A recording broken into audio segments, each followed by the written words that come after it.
সড়ক, নালা ও ফুটপাতের নির্মাণ কাজের ধীর গতির কারণেই ভোগান্তি পোহাচ্ছে রাজধানীর মোহাম্মদপুরবাসী।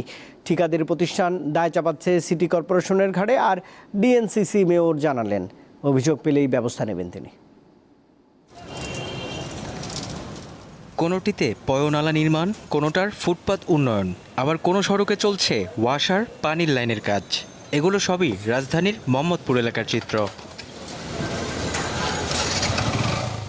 কাটাসুরের দুটি মূল সড়ক, নূরজাহান রোডের মূলসহ ভেতরের রাস্তা, ইকবাল রোড এলাকার 6টি, তাজমহল রোড এলাকার 2টি, টিক্কাপাড়া এলাকার 2টি সড়কের উন্নয়ন কাজ চলছে ধীর গতিতে। ফলে চরম ভোগান্তিতে পড়েছে এলাকাবাসী। মানে সেন্সিটিভ ব্যাপার হয়ে দাঁড়াইছে যে মানুষগুলো, যাকে অসুস্থ মানুষ তো নূরজাহান রোডে ঢুকতেই পারে না। আসলে আমরা জিম্মি ভাই, আমরা চাই সবগুলো পরিকল্পিত হোক। এটা আমাদের জনগণের টাকা তো আপনার নষ্ট হচ্ছে। এই অবস্থায় আছে আপনার 4-5 মাস আগে। তো 5টা ওয়ার্ডের ম্যাক্সিমাম জায়গাগুলোই আমরা দেখি যে এরকমের রাস্তা কেটে রাখছে, কাজ করছে, কিন্তু তারপরে রিপেয়ারিং হচ্ছে না। ইকবাল রোডের বাসিন্দারা জানালেন কাজ শুরুর আগে কাজের বিবরণের সাইনবোর্ডও বসানো হয়নি। ধীর গতিতে কাজ চলে, মানে তারা যেই লেবার খাড়ায় কাজ করার কথা, আমার মনে হয় না ওইভাবে কাজ করে। আমরা তো অল টাইম ইকবাল রোডে থাকি, আপনার এই মাথায় ওই মাথায় আপনি মনে করেন কোনো লাগান নেই ভাই, সাইনবোর্ড লাগান নেই না, সরজমিন লাগানো নাই। সরজমিন আমরা পার্মানেন্ট লাগাবো পরে, নাই লাগানো, সরজমিন লাগানো নাই। ঠিকাদারদের দাবি, সিটি কর্পোরেশন থেকে বিল পেতে দেরি হয় বলে কাজও চলছে ধীর গতিতে। এদিকে প্রায় 3 মাস আগে ওয়াসার কাজ শেষ হলেও সড়কে মাটির স্তূপ রয়েই গেছে। এগুলো পরিষ্কার করবে কে, জানে না কেউই।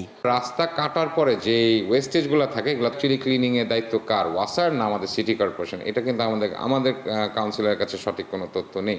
সিটি কর্পোরেশন যে ঠিকাদাররা আছে, যাদেরকে ঠিকাদার হিসাবে নিয়োগ দেওয়া হয়, তারা অনেক স্লো করছেন। আমি পার্সোনালি প্রতি সপ্তাহে 3 বার আমাদের জোন 5 অফিসে যাচ্ছি বা ওভার দ্য ফোন তাদের সাথে কথা বলছি যে কিভাবে কাজগুলো দ্রুত শেষ করা যায়। তারা অলরেডি কাজ শুরু করেছে, কিন্তু ইটস মোর দেন 5 মান্থস পরে তারা কাজ শুরু করছে। ঢাকা উত্তর সিটি কর্পোরেশনের মেয়র বলছেন, লিখিত অভিযোগ পেলেই ব্যবস্থা নেওয়া হবে।